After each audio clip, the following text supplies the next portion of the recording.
Hello everyone and welcome back to SimSeniors once again. It's the third round of the championship and we've had a couple of rounds under our belts to get some predictions, get some ideas of how this season is going to play out and what we can expect from the drivers.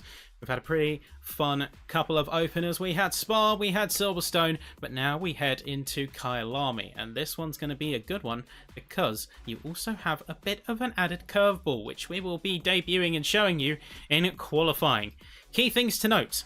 The situation this time calls Kyalami circuit in the heart of South Africa. It's a beautiful track, and with that you have a couple of championship fights already brewing. Looking first to the gold class, it's going to be at the top end of the scale. Frederick Guillemard is going to be our championship leader, 2 points ahead of Liam Blom following last session's performance, and Liam Blom having a little bit of a struggle out last time on Silverstone. Oscar Helme is going to be your third place position and looking very fast in the NSX alongside Liam Blom. And then you have the likes of McNair, Marsh, Neergaard, Cutler, Engdahl, Homburg and Wolfslander in your top 10. You've also got a couple of points penalties that have been affecting some cars, but we'll discuss that a bit more when we go trackside. Looking over to Silver, you have Radislav Visharek continuing to put out a dominant performance in the Silver group and really putting the drivers through their paces with consistently high results in the first two rounds. Paul Murray and Robert Homer complete the podium, and then you have Mitchell, Arscombe, Martin, Basuri, Zimmer, Morrison, who has an 8-point penalty, but still enough for P9, and then Anthony Hebert with 8 points as well, 23 in total, is going to hold on to P10. Finally, in your bronze group, it's going to be Craig Niesbet in the lead spot, 91 points, and holding the biggest lead from first to second place in the championship, as he is a whole 19 points away from Andy Trickett in second place. Rog Dismukes is going to be in the third with the Porsche. Following that, you have Christian Sullivan with 16 points penalty, but still enough to have P4. John Gabbert, Rick Quinkellenberg, Bob Jones, Michael Ball, Stuart Holmes, and Peter Smith. But that is the session that we have ahead of us. It's going to be a beautiful day, or is it, in Kyalami, as we are now going trackside. And one thing to note is you can hear the roars of the cars in the background. We have ourselves a wet session. That's right, the rain is coming down. It's very warm, it's 30 degrees track surface temp, but the water is going to make that feel like ice. Of course, the compounds are going to be helping out with the drivers, but the big thing here is everyone is going to try their best to make the situation work in their favour regardless. Looking out for the rest of the field. Reminder that we have a 20-minute qualifying session. First 10 minutes for bronze and silver only. And then the gold class in the final 10 minutes. It's going to be a heck of a session ahead of us. And I'm already pretty excited for how qualifying is going to bring it all together. We're on board with Christian Sullivan, who is going to be the first one. He's going to really get the jump on the rest of the field. And at key points of the track, you have got a couple of different areas that you want to be making note of. I'm heading down into Crocodile, so starting their first lap in a moment. We're going to stick trackside with them. Cheetah corner was going to be a pretty aggressive inside line. Once you've taken that at full tilt in the dry, that can be a brutal curb to have to deal with. But here in the wet, you actually want to avoid the curbs. You want to take a bit more of a conservative line because those curbs are going to be like oil slicks. Sullivan now on a run. 57.702 is going to be the initial outlap time, but this is where it actually really counts. Sticking on board with the Lamborghini here. Going a little bit deep into the first corner, into Crowthorne. And up into Barbecue. Deceptive double apex here. Little bit of slip angle coming in from the Lambo, but holding it together quite nicely. Into the Sunset right-hander bend. Little bit misleading given the current weather. But still going to keep it nice and gripped up. You can already see a bit of a dry line start to form. The displaced water of those tyres is going to start clearing the track and make it a little bit more tacky. Especially when those rubbers get up to temp. Those wet compound tyres are going to be a lot more workable. Not only for displacing water, preventing aquaplaning, but they're a lot softer. They're softer than even the softest slick compound. And their additional flexibility is going to mean it's a lot easier to keep temperature, to gain temperature.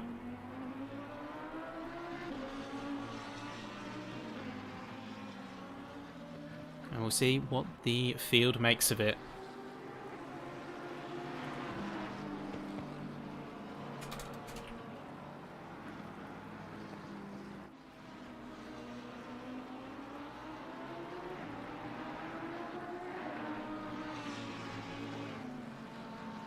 See, Sullivan is going to take a nice run through and then into the final corner here. That's going to be an Ingwe. Powering out to the start-finish line for 157 on the outlap, but as we come through to the line, what's it going to be? It's a 51.880, and now a deluge of other cars is going to come through. Matthias Martinsson next up in the number 7. We have a couple more cars going through. There's Paul Murray into first position. Martinsson will be coming across now, 51.132, so going to push that envelope even further. Randy Zimmer into the 150s with a .825. Is Quinkellenberg now making his way through the Crocodiles and into Cheetah Corner. You've got to be so careful on the edge there. Rich Arscombe, 50.397. The time's already dropping down fast. Christian Sullivan already a second up on his previous Delta, as the times are going to be much more in line with the grip that is rapidly increasing. Water being displaced means more asphalt to touch. Kellenberg only managing a 54.355, but many others are going to be challenging soon. Richard Kilom coming through in the bronze class, number 774. McLaren, nice and bright in the championship white. And a few interesting sponsors as well. Bit of homage with the white and red. Up to the line in a moment. Is going to be coming in hot, and it's a 53.382. Next up's Eero.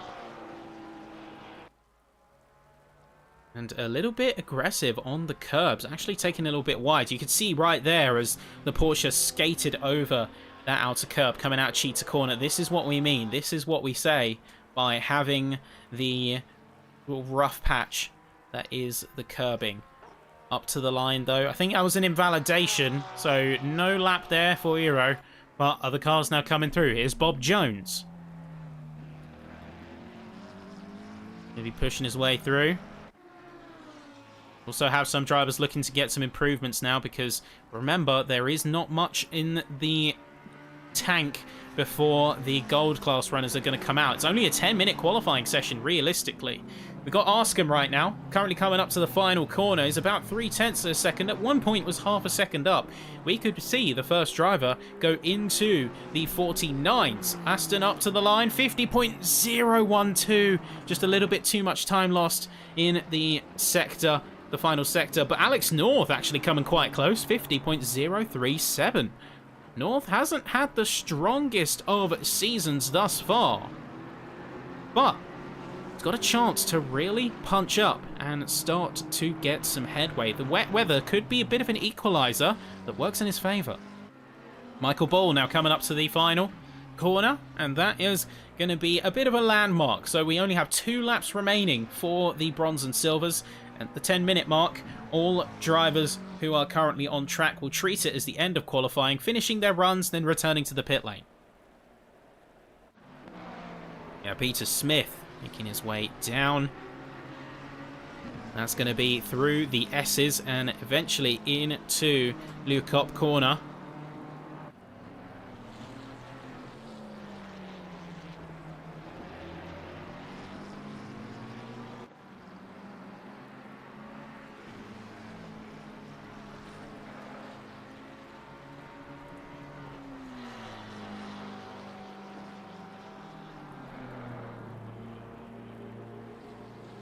Smooth run from Smith, but a whole second down on the deltas. Let's get those deltas up for a second. We can see exactly where some of our drivers stand. Is Helga Olsen out halfway through the lap, but almost 2 seconds up. 154.8 is going to be their current best, but if they keep this improvement up, they'll easily snatch themselves a position into the 10 to 15 range. Just got to keep it all together. I'll see exactly who that is. That is the number 6 of Robert Homer. Off to the side. No more Pig Panther livery. But taking a bit more traditional racing fare. Crocodiles into Cheetah corner. Smoothly done, if a little bit too wide there. Has to take a bit of an excursion onto the curbs. Final run now. And then get onto the power. Oh no, just too much on the outside. Too much power. That through what could have been a 52.6. That's a shame to see. That is indeed a shame. Meanwhile, Arscombe is actually going to be making some major waves. It's a 50.012, but they're already half a second beyond that. We are definitely going to see some drivers go into the 49s before we start to see the gold runners. 1 minute remains. So if you are not out on track by this point, you are considered done if you're from one of these other groups. We'll see Alex North and Rich Arscombe are trading spots for the best lap time. You can in fact see North right behind Rich in the number 76. It's going to be close between the two. They're both running similar deltas. That's Smith on the side of the track. We're seeing a lot of drivers now abandoning their runs, and very soon we are seeing a lot of new cars take to the track as the rest of the field is going to soon be coming in. And North has made up some good time and is 0.7 of a second up. So what's Arscombe going to do? He's going to get 49.6. What about North? 0.392. Very impressive. Great run there. Could be pole for the class. That could very well be pole. Let's see what the rest of the field has in store. Here's Visharek. 51.127, but is going to be at best a 50 flat. Oh, just creeping into the 49s. Third person to do so. And it's 49.965. Now, turning point. Everyone in the gold class has now been set free on the track. You can see the mass rush of drivers now going through. We're going to also see some drivers finishing their laps up if they haven't done so already. Robert Homer coming up to the line, gets himself into P5 with a 50.422. Next up is going to be Bob Jones as well. And then you have a few more cars on the track still. So no one is going to be making those major swings, and certainly not when you have the mass exodus that is the gold class cars now on circuit. We're still seeing a couple more that are waiting to go for whatever reason. I think they want to wait for a bit of more of a dry line to be formed through the displacement of the water around them.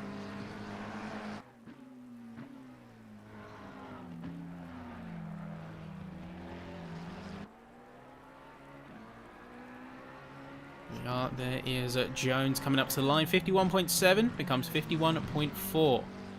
You have Paul Murray as well, who gets a 50.730. Going to get himself into the top 10 for the group. But Arscombe is going to push one step further. He's going to take that last shot up to the line now. And it's a 49.045. Rich Arscombe is going to get the top spot in their respective group. But now it's gold class time. Everyone in the gold has completed their outlap for the most part, and it's time to see what they can do.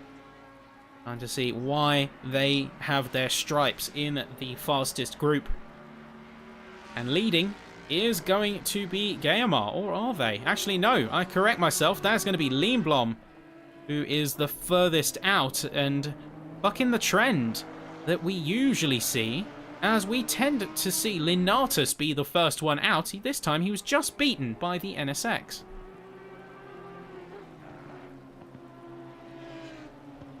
stability is the name of the game here at Kyalami, especially in the wet. You're not going to want a platform that's too twitchy. You want to keep it nice and balanced, be able to power out of those corners without the fear of the rear end kicking out.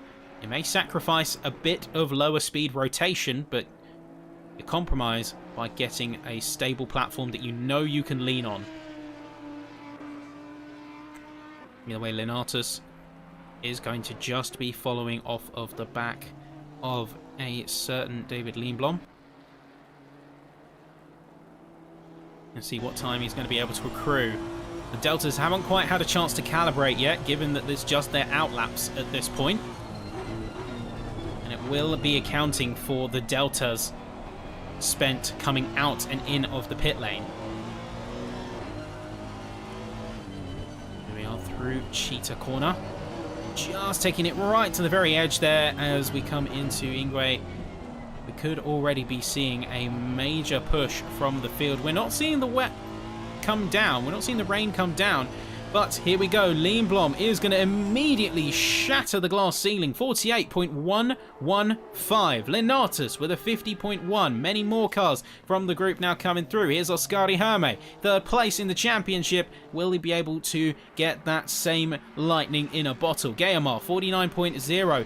Oskari Herme 47.532. What a remarkable start to the gold section of qualifying. We're halfway through the time, but we're not halfway through the challenge. Wolfslenner 49.1. Johan Larsson 49.135. Just peeps out ahead. Lindblom and Gayamar are going to complete the top three, but then many more cars are set to be on their way. Here's going to be Ostrashars, for example, promoted into gold and now into some pressure. I think he's invalidated, however, this lap. We'll see if he gets invalidated here on the final corner. I think just went a bit too deep there. 52.597. Yep, that's an invalidation through and through. A few more cars now coming around as well. Lindblom's going to go for another attempt. He's remained committed. 48.1 is his best, but he's not seeming to make a much on the Delta. Not quite getting there just yet.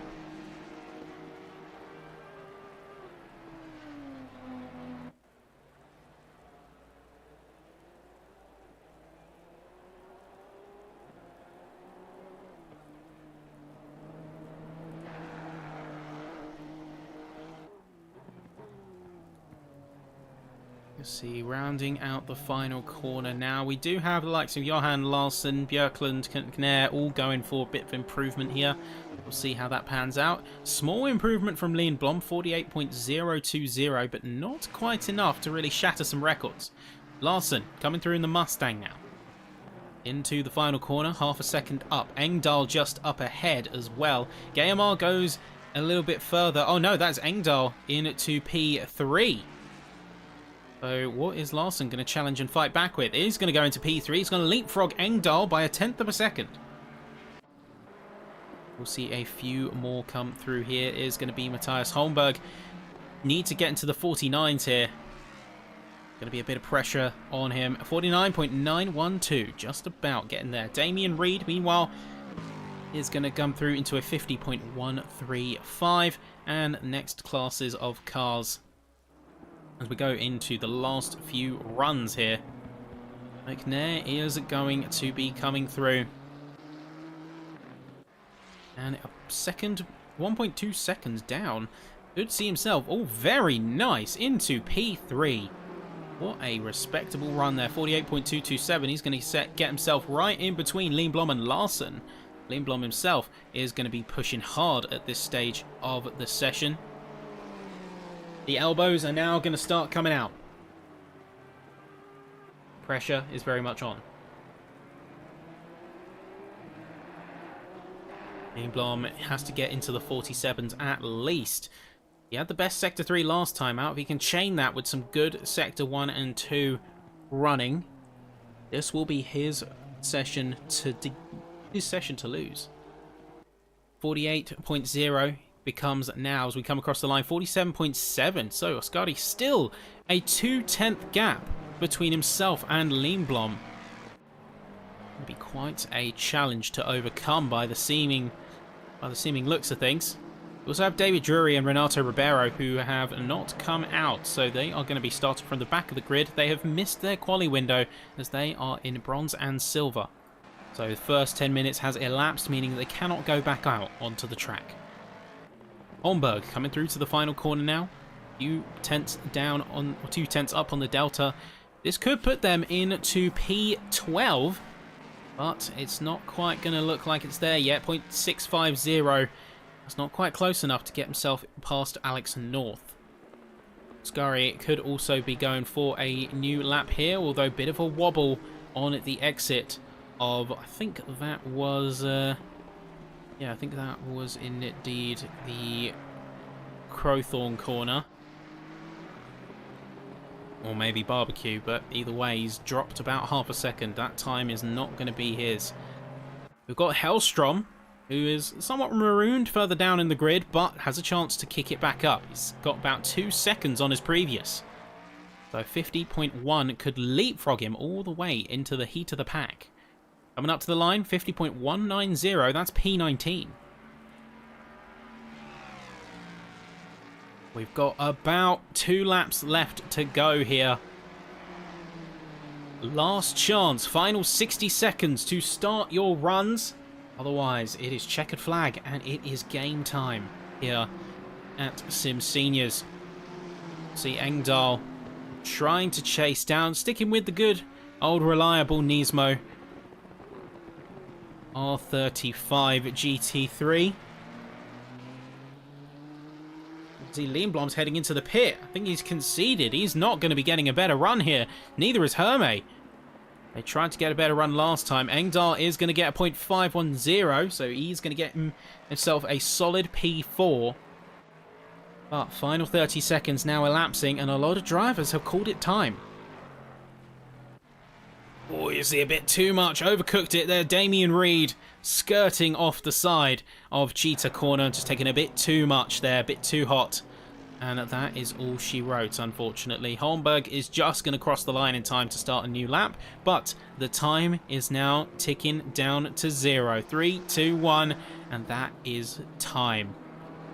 Final session timer is going to be in effect, which means that everyone needs to get this lap done. Get it done quickly. Last couple of cars to cross those lines. Going to be McNair into P3 and holding it, but no improvement on that particular lap.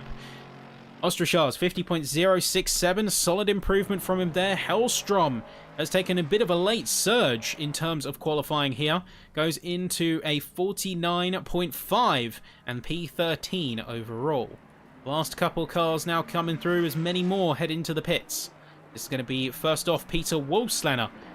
Driver that has snuck under the radar for a good portion of this session, but no more. Going very wide, almost as wide as they can physically go. Through Cheetah and into Ingwe. Half a second up, nothing to scoff at. 48.6, that could get you in the top 5, potentially.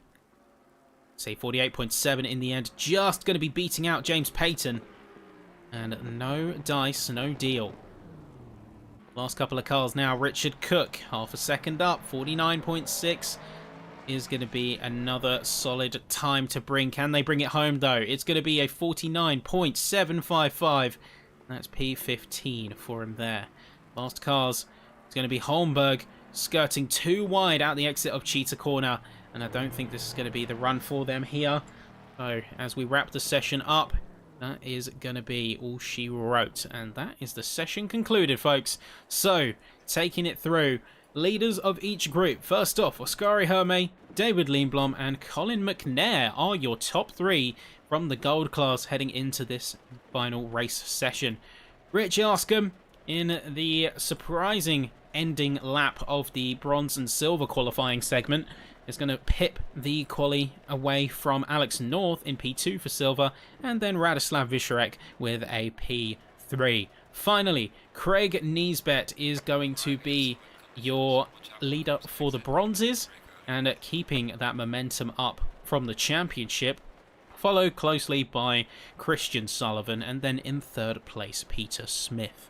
But let's take a full grid walk and see who we are up against here, ladies and gentlemen. This is going to be probably one of the most important races of the season, because we have got a lot of cars that are going to set up their championship fights. First place is Oscari Herme in the 169 Honda NSX, followed closely by the 888 of Lindblom. Row 2 is going to be the Nissan Nismo GT3 of Colin McNair and Johan Larsson in the 848 Mustang in P4. Engdahl is going to be in the number 443 Nismo alongside Peter Wolfslener in the Mustang to complete 5 and 6. Then it's James Payton in the Mercedes AMG, followed closely by another Mustang, this time Frederick Guillemot. The Wolfpack certainly loves their Ford American muscle. Row 5 is going to be completed by Rich Arscombe, leader of the silver qualifying cohort, and then Thomas Lenatus in P10 in the Audi R8. I think the solitary R8 of the grid. Nicholas Björklund in the 444 Mustang, followed closely by the Aston Martin of Alex North in the 207, second place in silver. And then Tommy Hellstrom is going to be in P13 in the Mustang, lined up with his Wolfpack compatriot in the number 231. Richard Cook is going to come in with the number 182 Mustang, and then Dan Whitehouse in the throwback 176 Ferrari GT3. Damien Reed in the lone Lexus of the order, 979, and then alongside it's Paul Hamby back in that traditional 84 Lamborghini to complete row 9. Then you have row 10, Radislav Visharek, third in silver, and then Adam Ostrashars completes your top 20 in the 74 BMW GT4. Randy Zimmer is going to be in the 141 Ferrari, and then alongside it's Robert Homer with a traditional white and red colour scheme in the Porsche number 6. Craig Niesbet, leader of the bronze qualifying in the 331 McLaren, alongside Eero in the 992 Porsche with that classic black with red accents.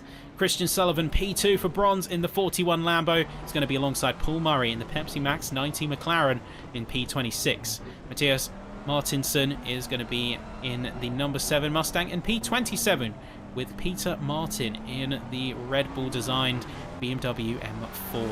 Peter Smith is going to be third in bronze in the 113 McLaren with Rog Dismukes closely behind in the 420 Porsche. Bob Jones in the 808. Nice musical reference there. And Neil Mellon in the number 11 Ferrari, looking sharp and colourful. Stuart Holmes is actually going to be in the pit lane for an unknown reason. The number 2 McLaren with Craig Morrison in the 213 or number 34. Number 35 is going to go to Michael Bull in the 97 McLaren, and then Queen Kellenberg in P36 with number 23 Ferrari. Finally, last few cars on the grid, it's going to be Richard Colomb and then Helga Olsen in P37 and P38 with the McLaren and Lambo respectively. David Drury, and then it's going to be Renato Ribeiro in the pit lane, also joining Stuart Holmes. So trying to figure out exactly what's happening there, but time is of the essence. We've already got the cars making their way out and round the Lukop corner. We jump aboard with the helicopter.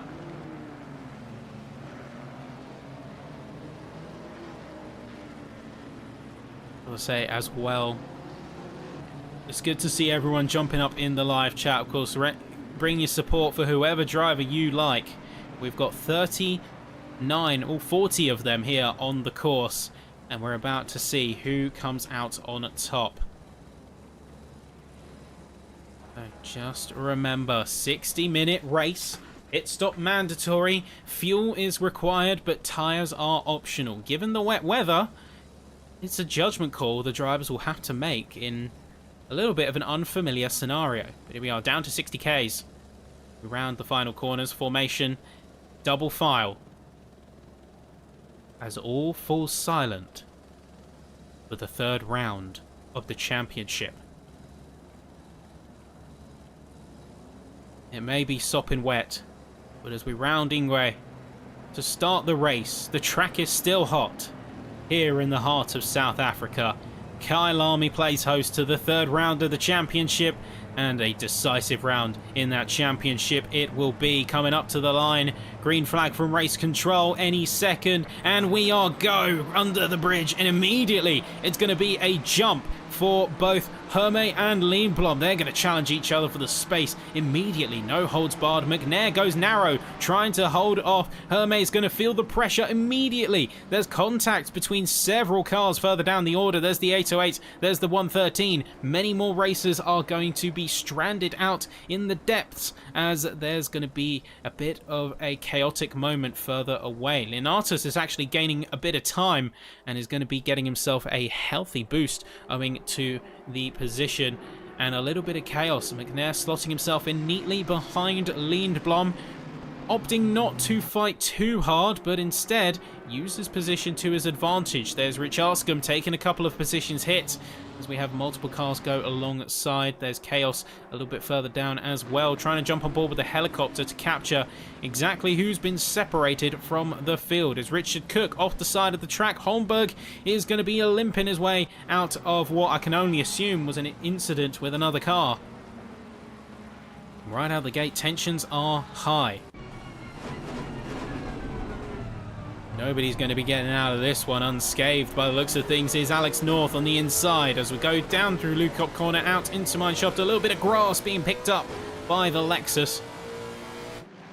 Everyone's going to be running sharp, trying to get some pressure down early and force your opponents into a mistake. We've lost Richard Cook, folks, so you can see he did drop to the side of the track. We have formal notice that he has disconnected, so we are down to 39 cars as the first wet race of the season gets underway.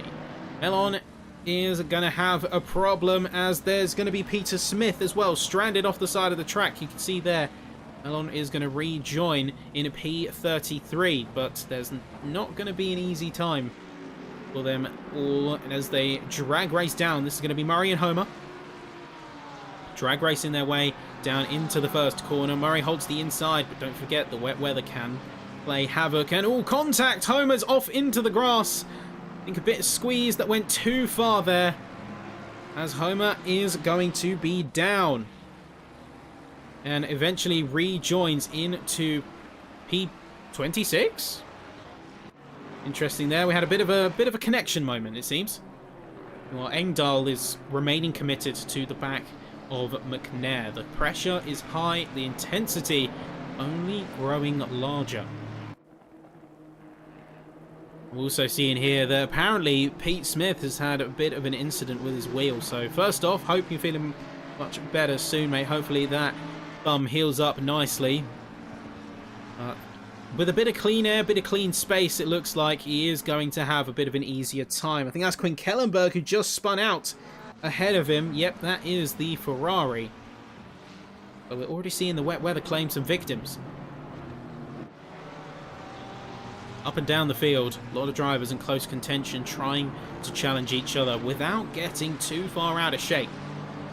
The scary thing is in a situation like this, looks like McNair has made a mistake, but in these kind of race situations, in the wet particularly, it's so scary to go for any kind of attacks. Oh, bit of a bump there for Larson. But it is really that scary, because you can very easily just lose the car. It's very easy for the car to drop out from underneath you. So we have Craig Morrison, who just got a bit of a move down, but not entirely unscathed, as Drury and Bull are going to fight in the back line. With the dry line formed out of the displacement of water, it's so easy to lose a ton of grip if you try to go for an overtake. You're trying to go to the outside or inside, you've got to know that you have the grip underneath you, and not always an easy judgment. Although if you get dirty tyres, good luck getting any grip at all. You might as well be on ice skates. There's Gaimar coming to the back of Leonatus. Do have a little bit of contact, a bit of argy-bargy between them. We do also have a disconnection from Stuart Holmes, so we are down to 38 cars now. So first 5 minutes, we have unfortunately lost 2 cars. That's Richard Cook and Stuart Holmes now. But 38 is still plenty for some on-track action. Guillermo's remaining close and remaining resolute. With McNair's mistake, they dropped by Larson and Engdahl. Engdahl is trying to make up time, but Lindblom is simply on a mission. Fastest lap of the race thus far, 47.570. And Hermé right in the crosshairs, already being impeded by a little bit of traffic, it seems. That's going to be one of the Mustangs, and that is going to be Holmberg. And Kellenberg heading into the pits has given him a bit of a new lease of life. New chance to go for a bit of time gain, but it's going to be a tough one. Lindblom is certainly committed to the attack here.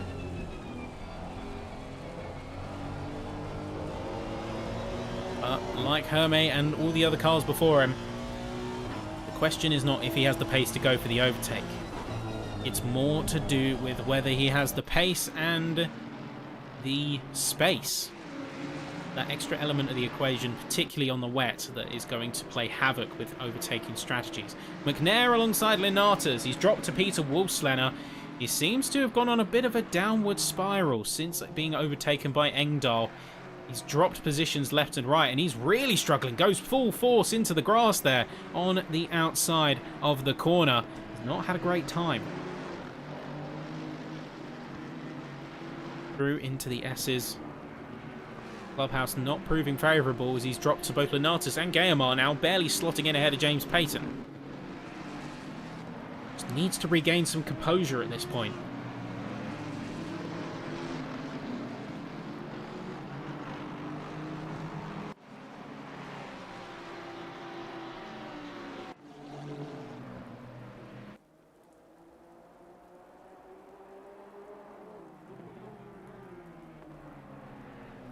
Meanwhile, back up to the front, it's the two NSXs. Hermé is trying to keep the tail off, as Lindblom is just looming. You do, of course, have the dirty air still to contend with, but you combine that with drop in visibility, and sticking closely behind another car is not so easy as you would have it in the dry. Although the generally lower speeds do mean that dirty air is less of a concern. Lindblom, though, keeping it within about half a second. And that will be the challenge for many cars.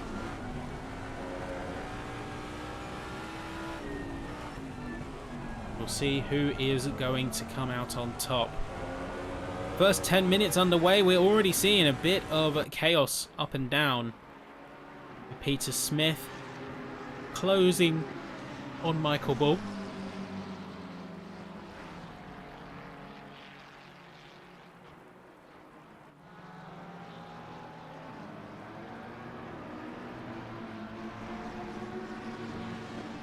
But he's quickly lost a lot of time there. Hasn't really had the best first sector. Payton on the back of McNair now. Trying to chase that NSX. Not NSX, Nismo. Trying to chase him down. Hellstrom and Björklund go for a bit of a trade. Oh, looks like Björklund had a bit of an issue. He's dropped to Hamby as well. I think he went a bit too deep onto Lukop corner.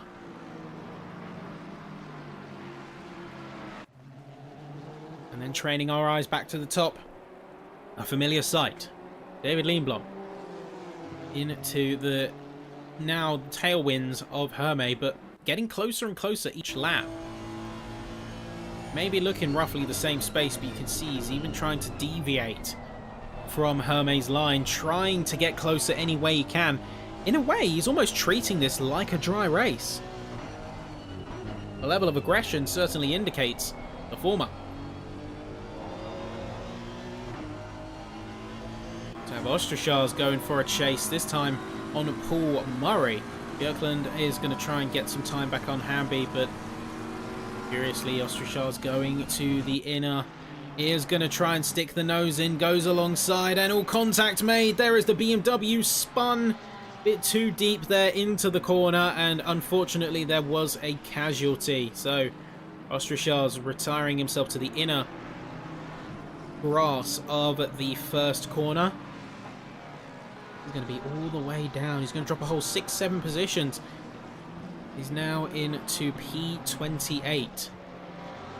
Not a good start, not a good sign for the BMW as the first 10 minutes is down.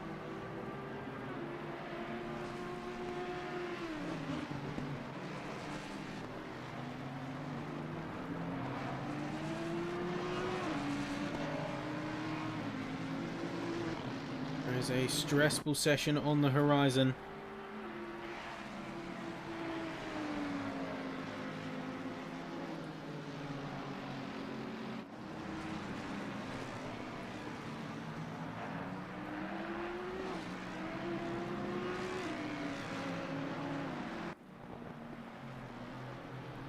Time is coming swiftly where the field is going to converge in certain places. Now, we've had a bit of spacing out over the course of the first 10 minutes, as much as we have had some chaos as well. We've had contact as well between Drury and Bull, so we are going to get a bit of a bird's eye replay and see exactly what happened. So this is going to be...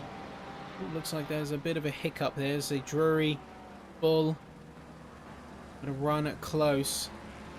Drury is going to go to side by side, and yet both of them just spinning round almost in perfect sync, and a bit of a bump on the rear for good measure. Neil Mellon also on the back of Peter Smith, trying to recover from his earlier incident.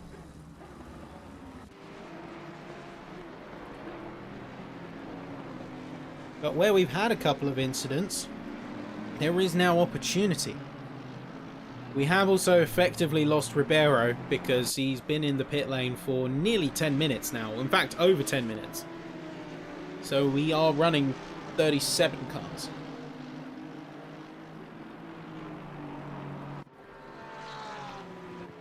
Looks like we have Niesbet with a issue. He's just stopped on the side of the track. Not sure exactly what's happened there. Could have gone for a bit of a rejoin, but just making sure there's no disasters. Going right to the open space rather than risk it and try and merge. We're seeing a familiar tail at the front of the field. Nobody is making any particular movements. In fact, Lindblom and Hermé are actually very evenly matched. Their last laps were within a tenth. Their best laps are within a tenth. They're constantly converging to about 0.3 of a second, but nobody is really budging. Lindblom is going for attacks that Hermé is defending. Hermé is going for defensive lines that Lindblom can't counter. And all of this screams great racing. It's a perfect matchup between two cars. NSX v NSX. They're very much on even keel. The only separators being pace and setup. That is going to be a big factor. Who is ultimately more befitting of the title of fastest driver in the series? We did just see someone return to pits. I believe that is David Drury.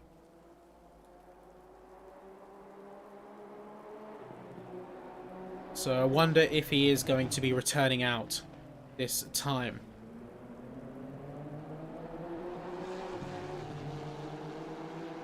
There you go, got live response from Ribeiro. Cannot get the car to respond or go into gear. Unfortunate, mate. That is a shame.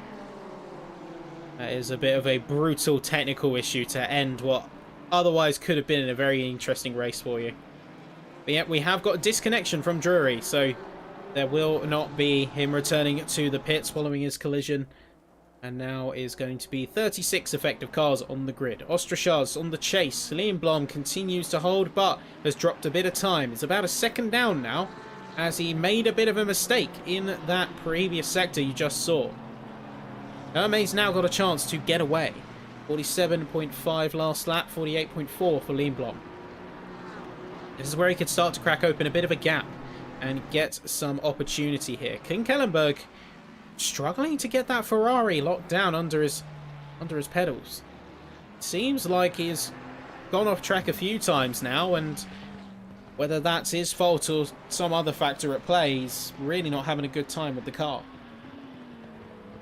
He has had 2 pit stops under his belt by this point and is a significant amount of time down, so hopefully we get to see him continue, but if not, I would not be surprised. Homer and Martinson just traded places. We'll see if there is any counter coming in from the Mustang. Doesn't look like it, as he's already dropped a second. Homer is on a mission. Nothing is going to hold that Porsche back. Lindblom is actually peeling more time away. It's 2 seconds that he's now got between himself and Hermé. Seems like there's a bit of a struggle. Oscom and Diesmkes are going to go side by side into the first corner. Oscom is going to be the one to come out on top of that altercation. There's a sizable amount of fight in the cars and the drivers right now. So the question on my mind is who will have that balance of attrition versus aggression? Calm versus storm. Pace versus space. Risk v reward.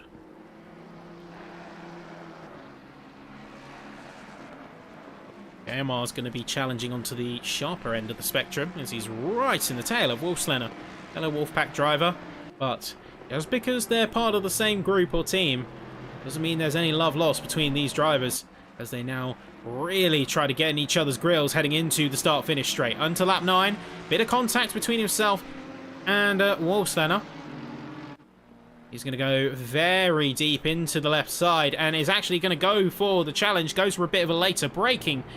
Try and get himself up ahead through the first corner. Very well executed there from Guillemard. And is going to sweep his way up into P5. Wolfslenner has a chance for a counter-attack, but doesn't really have the speed to go for it, nor the on-track positioning. You can just see in the foreground there Guillemard's next target, but in between himself and that, there is going to be another car. That is the number 231 of Matthias Holmberg. Checking in further down, this one's going to be a fight for P32 is Kyalami Martin.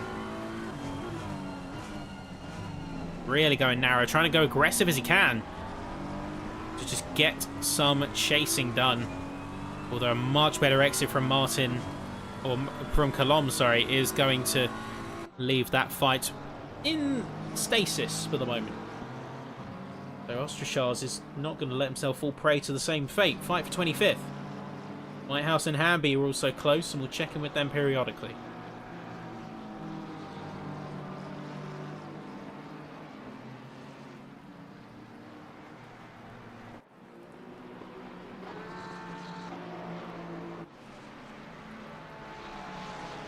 The Whitehouse is close to Björklund.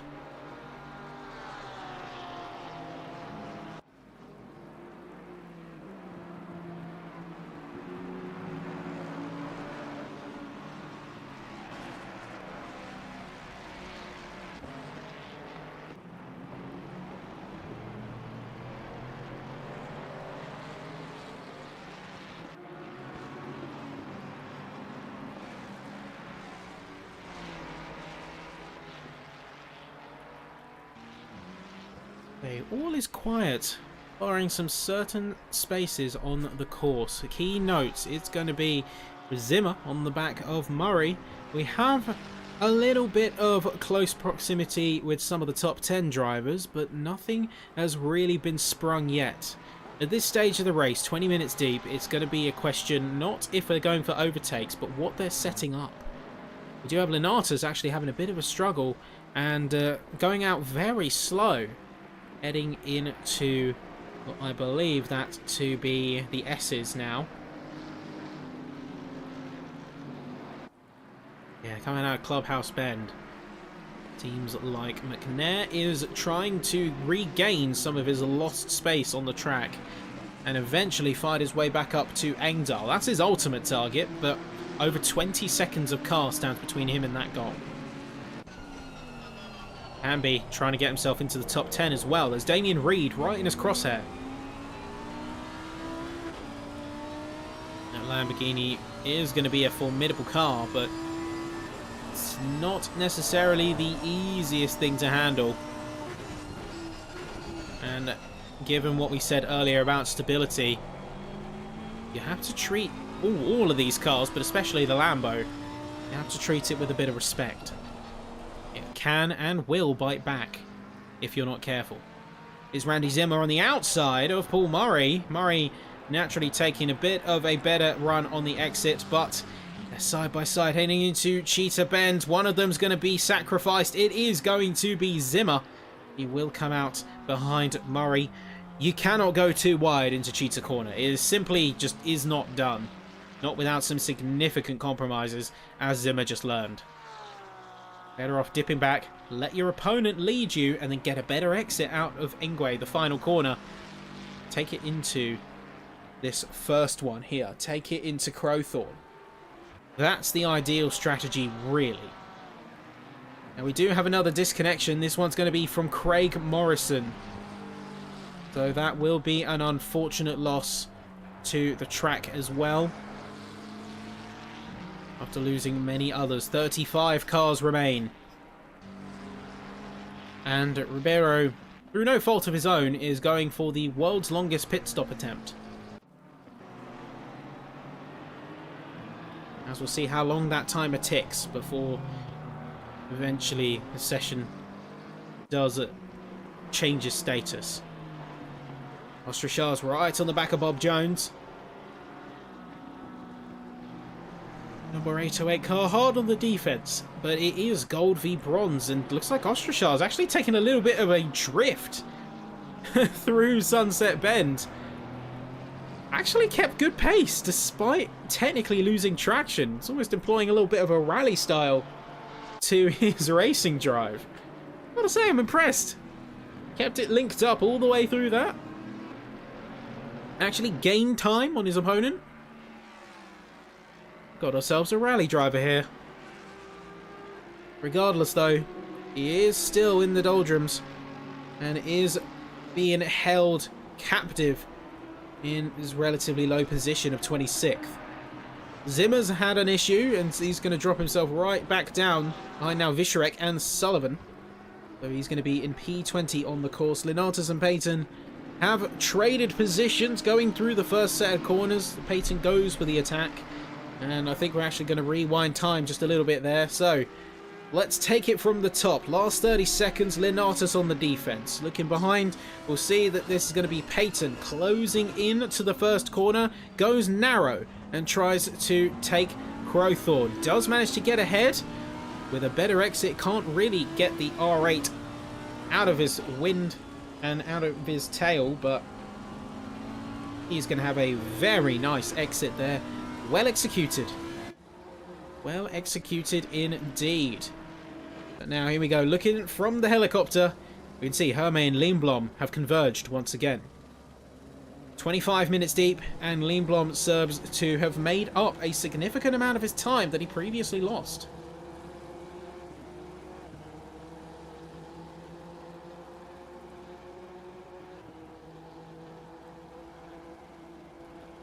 Let's have a look and see who is going to come out of this one ahead of the other. We see North actually having a bit of struggle as Reed and Hamby are both going to pass him by like it's nothing. A quick switcheroo is going to lay waste to that attempt at a spot. Elstrom even is going to potentially be in the challenge for a space, in the challenge for P12. Forgive me folks, but I'm stammering my words. Haven't been 100% these past couple of days, so eventually there's a little bit of brain fog that creeps in that I've got to get my little desk fan and blow out of the way. A couple of word stammers here and there. Adds a bit of flavour, a bit of personality. For your current order, top three for each group. Hermé leads, but not by much, as Lindblom is quickly closing in the NSX. Then P3 is going to be Jimmy Engdahl, and with that we move to the other class. North is going to be your protagonist in this situation, with a couple of hiccups some of the other cars. So one thing that stands out to me is Arscombe much further down, following an issue. We have Vissery in second place and Paul Murray in third. Sullivan is actually going to be the lead for the bronzes at this point in time, with Rog in second and Bob Jones in third, as we've seen a couple of cars, particularly at the sharp end of things, get involved in a couple of altercations, and ultimately got themselves into a point where a couple of cars have retired. So we are from a 40 strong start now running the 35. In Kellenberg though, I really do have to give a bit of a shout to Quinn Kellenberg here, as he is still running despite being so far down and having such a difficult time of this course. He refuses to yield, he refuses to let this track keep him down, and still being a great sport, observing blue flags and keeping it all together. So Quinn Kellenberg, I tip my proverbial hat and I offer a shake of the hand if it ever came to that. Arscombe, meanwhile, is going to be tailing off the back of Martinson, as we do have Lindblom emerging from the pit lane. He's gone early, and he's going to try and undercut Oscari as we head into the second half of the race very soon. That convergence point is going to be very important as we go here through the next part of this session. Chances are we are going to have a major upset once we have the mass deluge of cars going into the pit lane. It's inevitably going to happen soon, and the track is still sopping wet as we see Kyalami and Bull both have an off on the course and having to rejoin. This time Bull is coming out and into Lukop Corner, where we had Kyalami, who made a bit of a struggle and is continuing to struggle seemingly throughout the second half of the course. He's running fairly slow almost. I wonder if there is an issue with his car, as that is going to be Engdahl quickly jumping into his wake. I think he's trying to get out of the way and observe blue flags here, which he does so, but hopefully there's not an issue. We do have Peter Smith as well, who had an off on the course, and I do have a question mark surrounding Hermé right now. Hermé's in a precarious position. He might feel safe at this point in time, but his main rival, his major yardstick in this equation, has completely left him. He's gone early for the pit stop, and this runs completely counter to Hermé's strategy. He may come in a couple of laps, but he has no reference point. He doesn't know until he comes the other side of that pit lane whether Lindblom is going to still be in his wake or if he's going to be up ahead. Lindblom's just got past Eero, so there is still progression happening from this NSX driver. Question is, can he make up enough time in this clean air? And given that he wasn't the strongest in qualifying, he's not showing his usual level of dominance, will he be able to make it work? Time will be the great benefactor in this one, as this is going to be Oscari now making his way through and out of the Crocodiles into Cheetah Corner. Good outer sweep and then curving it nice and tight into the entry of the corner. There is going to be the McLaren just in the background. There is Peter Smith. And you have Arscombe, Olsen and Bull also joining in to the pits. This is where we are going to see that crucial changeover phase.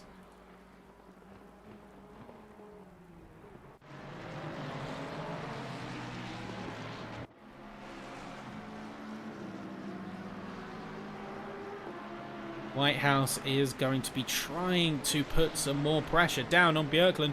Björklund's been quite the tough nut to crack on this circuit. He's been a heck of a defender, as Whitehouse et al. Have all tried to stage a attack, and very little seems to faze him. Trying to get the confirmation as well whether Lindblom took tyres or not. Don't actually have the data for that at this point in time. There isn't any indication whether he took tyres or not. I guess we'll only find out by his representative pace. He did have a 35-second long pit stop combined with 24-second lead time. Hamby and Hellstrom now in the pits. And then comparatively, I think that's actually a faster pit stop than most of the field, so I don't know if he took tyres. I don't think he did. I think he's going to keep those wets on. The same compound he started with all the way through. We're not seeing any indication of weather change. So there's no point in trying to be creative with the strategy. Oh no, no, no, no, no, no! This is a problem. This is Hermé having a major issue. Let's get that on replay. Coming through Leocop corner and down into Mineshaft is all seeming good as Melon is going to be up ahead, but Disaster's clearly striking him as he goes a little bit too deep and is going to lose the car. He's going to jump into the pits now, of course, but this is a problem. This is a big problem, and he's lost a ton of time here. I think that could all but confirm Lindblom's ascension into his position, as Hermé's now only going to get to his pit box just here. He'll be able to make it happen. Will he still be in fighting room?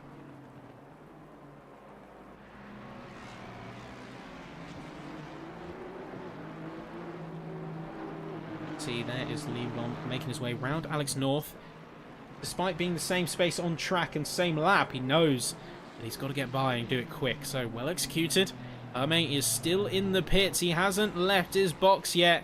And he is going to get inevitably overtaken. Lindblom sweeping by. Engdahl is in the pits as well. And in fact, Hermé is going to be, most likely, barely holding on to third, as Engdahl is going to come out relatively same time. Only a couple of seconds swinging the two. Looks like Damien Reed is having a bit of a tough time. We've got the caution flags out, so he has made contact. That's going to be with the number, by the looks of things, with the number 23. Let's see exactly what happened there. So the number 23 car, that is going to be in Kellenberg. Just a bit of a backmarker squabble.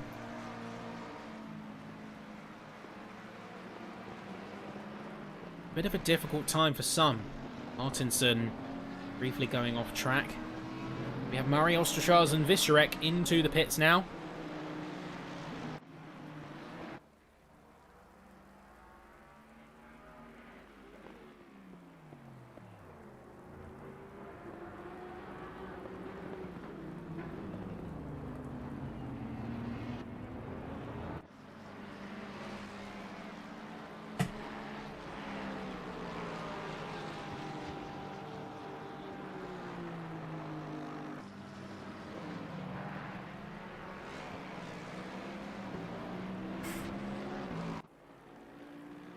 Donatus, Wolfslener, Gayamar, Larson all going in as well. Colin is going to inherit the P2. Gonna get a bit of a break here. Strachaz, Björklund, Reed. It's a mass exodus into the pit lane now. Just after the 30-minute mark. It's a bit of overcompensation for safety's sake. Barrow now 2,100 seconds deep into his pit stop. World record is begging for the taking. Much as I do tease, though, it genuinely is a shame that we can't see him on track today, and it's completely out of his control. It's a technical issue, sadly, but I'm gutted. And I'm sure he is as well.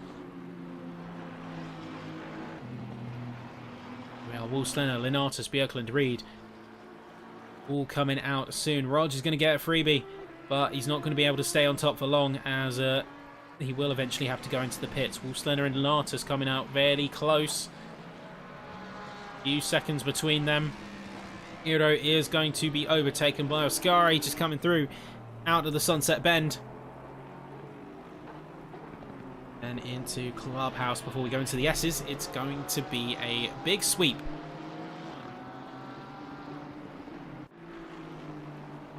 Hero is actually seeming to have a bit of a difficult time with that car, keeping it under control. Now, the Porsche is a car that you can dial in to be fairly stable, but at the same time, because of that natural rearward bias of the chassis, even though it's been converted to mid-engine, you're still going to have a little bit of a nail-biting moment. Slip angle can work in your favour, but here in the wet, it can make it a bit of a different beast. Ask him trying to get past Sullivan, not having any luck. Ostrashaz and Visharek still in the pit lane. And in fact, Ostrashaz taking quite a long time. As Visharek is going to be now coming out. Oh, something's happened. He's been in the pits for a while and then only makes a little movement. I think there might be a problem. Engdahl's going to overtake a few more cars. Peyton, North, Visuri all going through.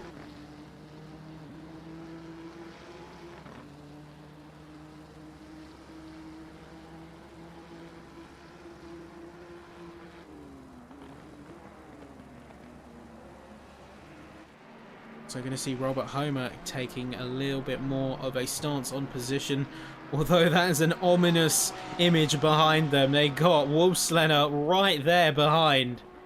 As well as, I believe it's Quinn Kellenberg. Oh, contact made. A lot of contact there. Homer and Wolfslenner challenging for space. Looks like we're getting a little bit rough and rowdy here as we fight for P9 here. The top 10 positions up for grabs. Rough and rowdy, certainly. It's actually Helga Olsen who was behind, so that is my mistake. But Reed and Murray claiming a couple of positions owing to North and Vasuri's pit lane entry and now exit. Niesbet and Melon also going for the pits. I'd say Niesbet has had a bit of a troubled race. Sullivan has actually had a chance here to take this one by storm.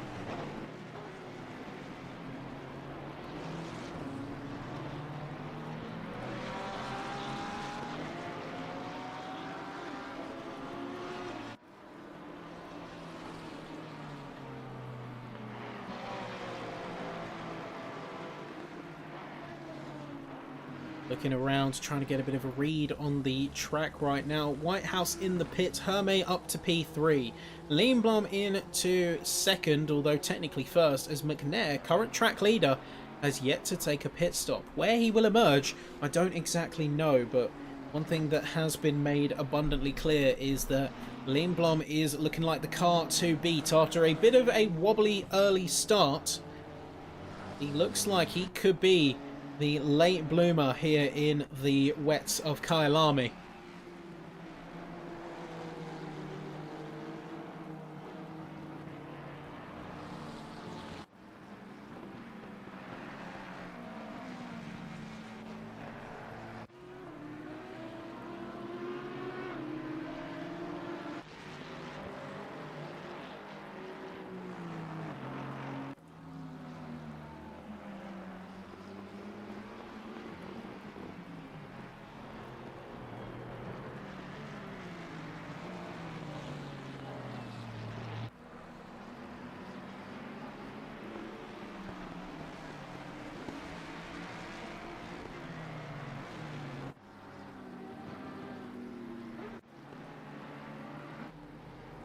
We have an issue. Do have an issue. There is Michael Bull. Now, Bull has not had a great race here, but is currently stranded waiting for a chance to rejoin the circuit. Good on him for exercising that good judgment, staying out of the way of emerging cars. In fact, he's going to dip back off the track to make sure that he doesn't get in the way of Lenatus and Peyton. So, well exercised there. Although, a little bit too... I think he's a bit too self-compromising here. I don't think he's really pushing as much as he can to get back on that course, and in fact he's going to RTP, so we have lost him now, as well as we've actually lost Ostrashaz. So I can't actually get off of Michael Bull because we're having a bit of a tech issue. There we go, we've managed to get off. So we've lost actually 2 cars here. We have lost Ostrashaz, and we've lost Dan Whitehouse. Whitehouse was in a good spot. Whitehouse was in a very good spot, so I don't know what exactly happened there. Either way, it is a shame to see someone drop out of the running. Randy Zimmer into the pit lane. Hamby is going to get himself into P11, and most likely into the top 10 by the time Rog goes for the pit stop. Michael Bull, having returned to the pit lane, is going to have to sit there for a little bit. before he inevitably comes back out. If he does come back out, I hope so. Now down to 33 effective cars from a 40 start. Just to show how punishing the wet weather can be. And how many drivers have been quick to say that the wet weather is a punishing mistress. 20 minutes remain. Last chances for fighting. Lenatus has dropped down to Peyton. But the curiosity to me is who is going to be fighting and who is going to be staying put. Take, for example, Wolfslenner. Now, Wolfslenner has got nearly 10 seconds between himself and Johan Larsson. With 6 seconds behind to Peyton, I would not run the risk. And, oh, Damien Reed's colliding heavily with the wall. As Hiro is going to get past the both of them. Well executed to stay out of trouble. But Reed, that was a real tank slapper of a hit. In fact, he's still stuck on the wall. You can see the aperture of the curbs, meaning that he cannot cleanly rejoin the circuit. He's waiting for any chance he can get. And now is the time. Quickly get back up to speed before you get into trouble. There's Robert Homer, Rich Arscombe, luckily able to get to the inside in time before disaster strikes. But Reed is certainly going to be suffering a bit in terms of his car's performance and condition. That was a hard hit against the wall. That looked like that would have done some serious damage. Not sure, is he fighting? Oh yeah, he's fighting the car. He really is having a difficult time there. And in fact, I think that's going to spell a bit of a downturn for his performance. Roger's going to head into the pits. Bull still in the pits now. Damien Reed is marooning himself off the side and is going to return to pit lane. So another return.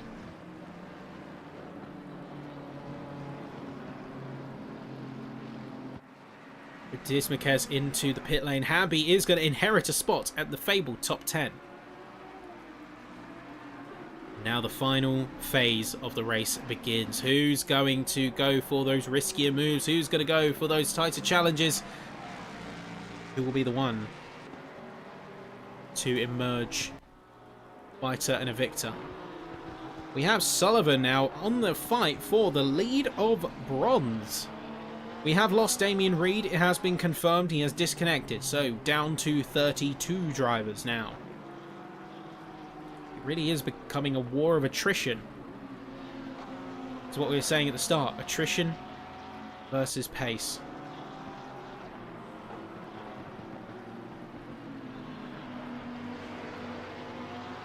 Yeah, Sullivan is trying to catch up to Roger. And this is going to be a tough call for him to make. He's not doing so hot. His lines are struggling a little bit. He's scrubbing a lot of speed through over-rotation of the front wheels. So it seems like he's got a stable platform, and this will certainly play to his advantage here. Doesn't seem to be having much in the way of rearwards instability, unless he gets too jumpy on the throttle, of course. Roger is getting away, but I wouldn't be too concerned because he's still in second, and this will be a healthy bump.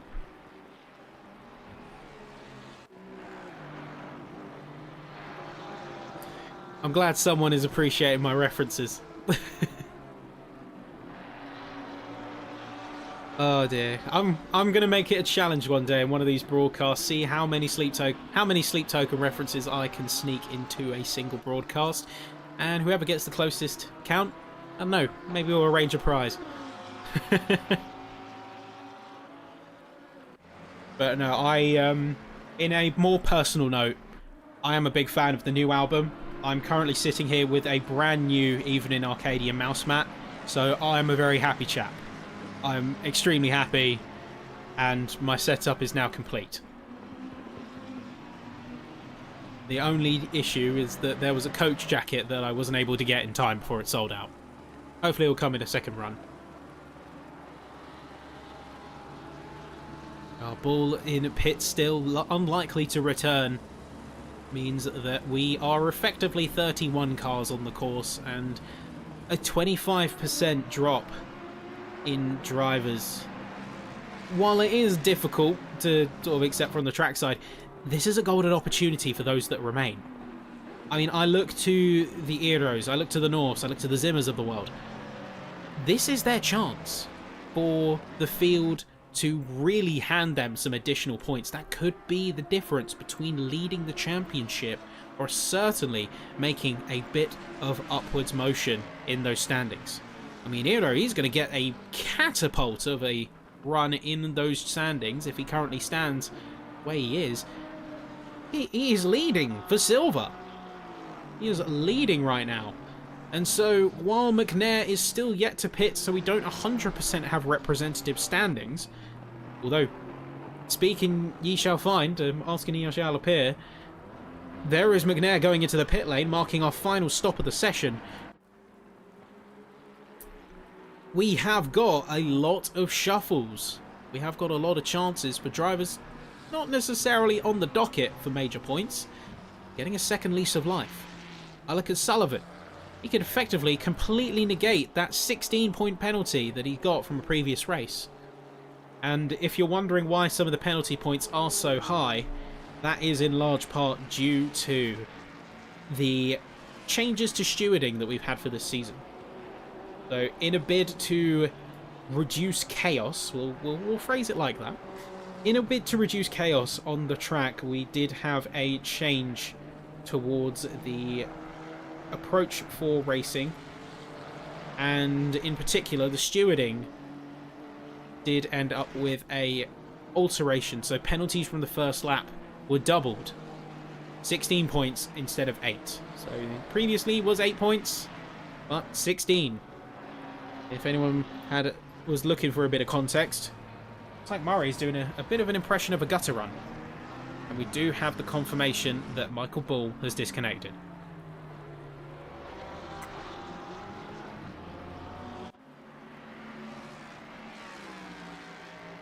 All falls quiet. Maybe silent to you, but this track does still have potential battles in the works. It's Sullivan, Dismukes, McNair emerging from the pit lanes in P7. Wolfslenner in the crosshair.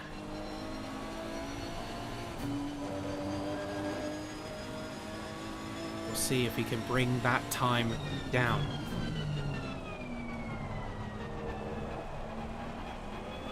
And these are the kind of challenges that I love.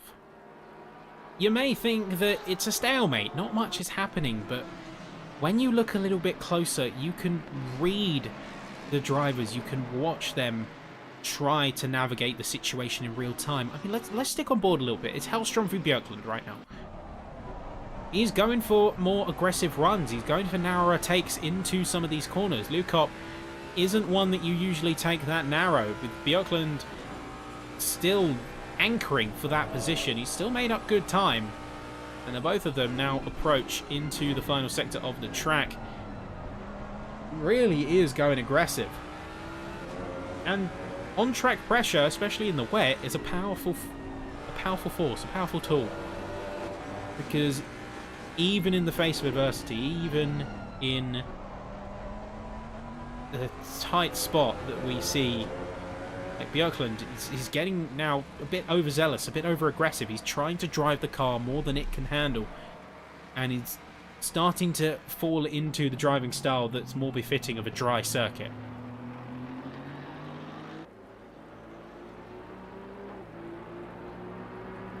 And it's that suspense, it's that build-up that makes these kind of races so special. It's understanding that no point is anywhere on the track truly static. Oh, his knees bet going into the barrier there, trying to get himself righted. Careful as you reverse onto the racing surface, though, nearly having contact with Melon. Gets himself the right way now. I think there is a bit of loose bodywork there. Yeah, there's a bit of a problem with this car. Of course, you can see the aero is completely broken. A lot of air gaps, and that bumper looks like it's barely holding on.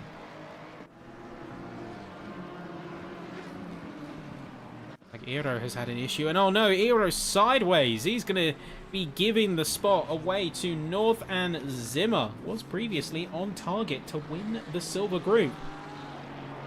But now I'm not looking so sure. Final 10 minutes as well means that he's not really going to have the chance to pull this one back.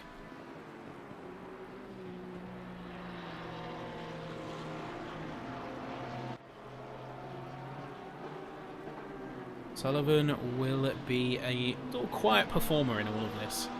Roger is still up ahead by about 2 seconds, but I don't think that that is a problem in Sullivan's eyes. Still got a healthy dose of points from this. And it, most crucially to him, is ahead of Niesbet. I don't think Trickett is even here. This will be a key chance for him to get a bit of leverage on his championship opponents.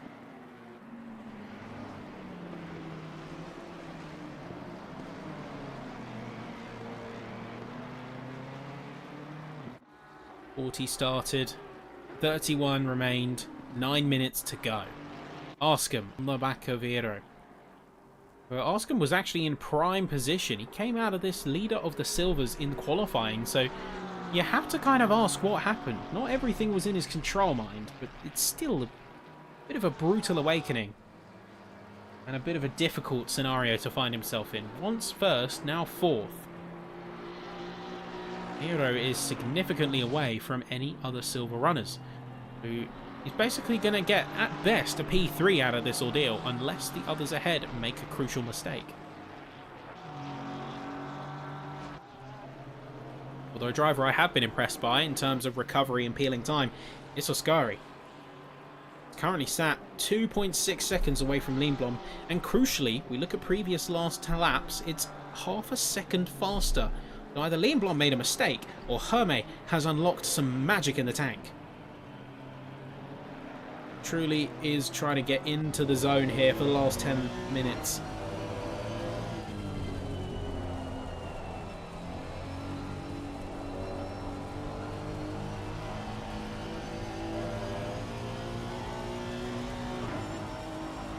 Will he be able to pull him in? Will he be able to get on the back of Lindblom? Return to that spot, being the devil on his shoulder, as these two have fought lap and lap again. Currently this is Lindblom's race to lose, and it's all down to how he can keep those nerves under control. Not being in his ideal position, wet weather doesn't seem to be Lindblom's strong suit, relative to his usual performance anyway. We tend to see a streak of dominance. But now coming through, we'll see those best laps coming through, those previous laps. 47.9 for Lindblom, and for Hermé, it is going to be a 47 flat. Oh yeah, it's all coming together.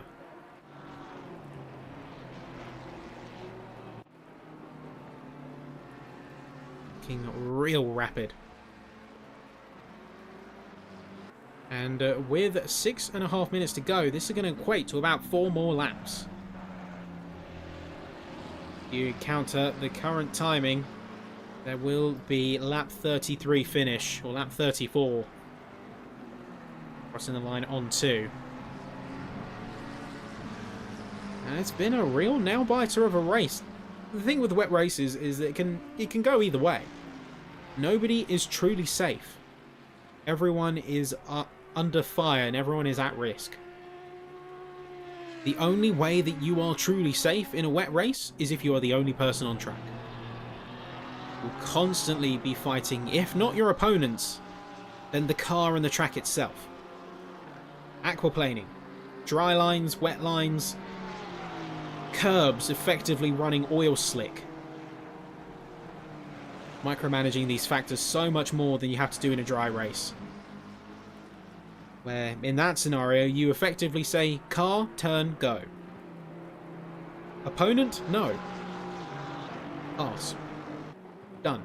That is your race. yes, a very big simplification, but a summary of your race nonetheless, where it takes a lot less micromanaging moment to moment. You're still playing strategically, but the actual control of your car is never as much in question as it is here. Don't so much feel like the car's cooperating as it is proving to be an adversary in its own right. Still, we see Arscombe wrangle that thing into a half-second window of Iro, and looking pretty confident in the Aston. We also have Paul Murray coming to the back of Kyalami. Let's see how he's doing here. This is going to be up into Clubhouse Bend, goes side by side with the other McLaren. Kyalami's actually going to concede, so despite a little bit of tucking out, it's still going to be a overtake for Paul Murray. And Arscombe has actually lost a bit of time to Iro here. Let's see if we can bring that back in through the S's. Scari in second place, trying to challenge on to Liam Blom and hopefully leveraging some of the traffic to his advantage. Let's see, getting a good overtake. There's Arscombe yielding off to the side, and Hermes within 1.3 seconds. This could be a last minute attack.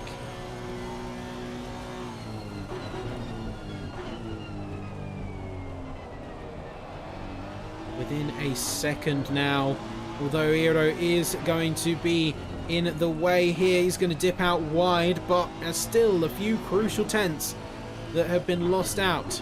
Liam Blom's going to take full advantage. Good exit out of Ingwe. Now Scari 1.3 seconds and counting. Liam Blom did lose a lot of time last lap.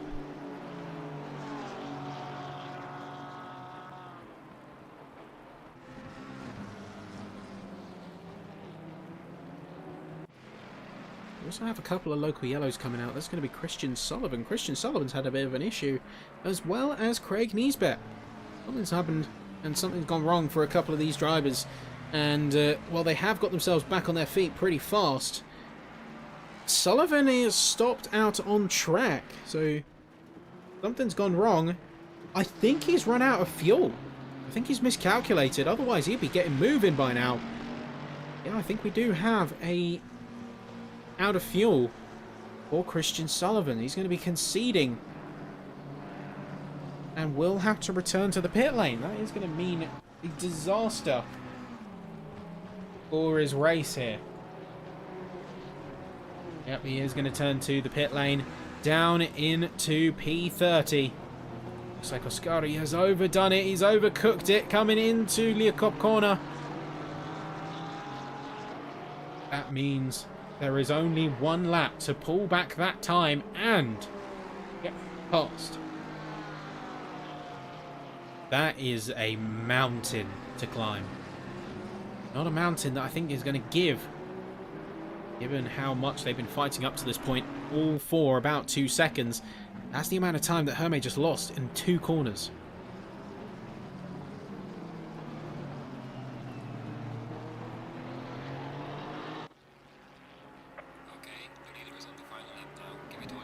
And there you hear it from race control. Final lap is confirmed. Liam Blom is going to be leading into this final part of the race. And I gotta say, it's been very good racing up and down the field as we close things off. Ending with 30 drivers crossing the finish line in a moment. First wet race of the season has proved to be a real doozy. Our challenges up and down the order. We have had fighters continue to push on each other and continue to bring us a star racing. Christian Sullivan, following running out of fuel, has disconnected, so it will be 30 cars to finish. Will be a final dash.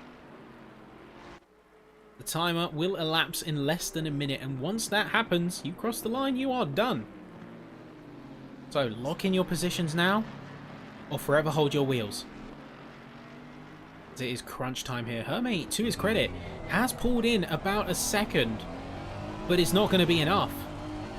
still going to be just outside that window of opportunity, with Lindblom currently holding the lead and Lindblom looking to be the car to beat once again. The consistency has shone through. The couple of mistakes that Oscari made were his undoing. While he is going to retain a strong P2, over 15 seconds away from Engdahl, it's the ruthless consistency of the red ARTA NSX that's going to win the day here.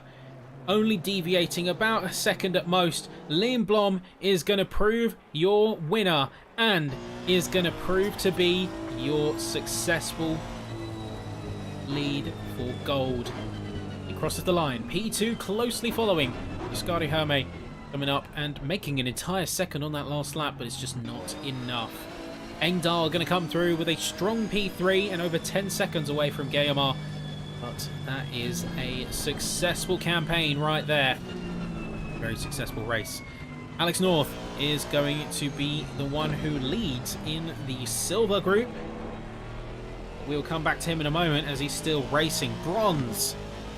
Roger Ismaquez is your bronze leader and has done himself proud. Healthy dosage of points is going to go his way, as he has come out on top in this war of attrition, being a Kyalami. Nisbet, despite the upsets and despite the issues, is going to be holding on to P2 for dear life, and eventually is going to be granted it. So we also have a major issue in that I think Eero was... oh no, my mistake. Eero was fine, so ignore me. But Nisbet into P2, and then it's going to be Bob Jones into P3. Back up to the silver runners. It's going to be Alex North now coming through Cheetah Corner. And now will be completing his run with Randy Zimmer just behind in P2. And then Rich Arscombe in the pit lane in P3. Our last cars to come through now. There is North. There is Zimmer. And that is going to be time. There you go, folks. Unfortunately, we did say goodbye to quite a few cars. We did say goodbye to a healthy few, as we don't get the luxury of seeing everyone who we did drop. It will still be a major, major loss to lose those 10 cars. Still, they fought it out, they gave it everything, and in the end, we do still have a successful race on our hands. And with that, that is where we draw things to a close. So, we've had a major, major session, and it's been absolutely brilliant. Thank you always, as everyone, for watching. And next week, we are going to be heading out down under. Mount Panorama, you know it, you love it. It's a high-octane thrill ride. It is a roller coaster of a track, to put it lightly. And it's going to be an absolute beast when it comes to qualifying. But thank you very much to everyone who has been watching. And this is where I'm going to sign off. So, of course, we'll see you same time next week for future broadcasts and for even more racing ahead of the season. Keep it here, and I'll see you next time. Thanks, everyone. Good night.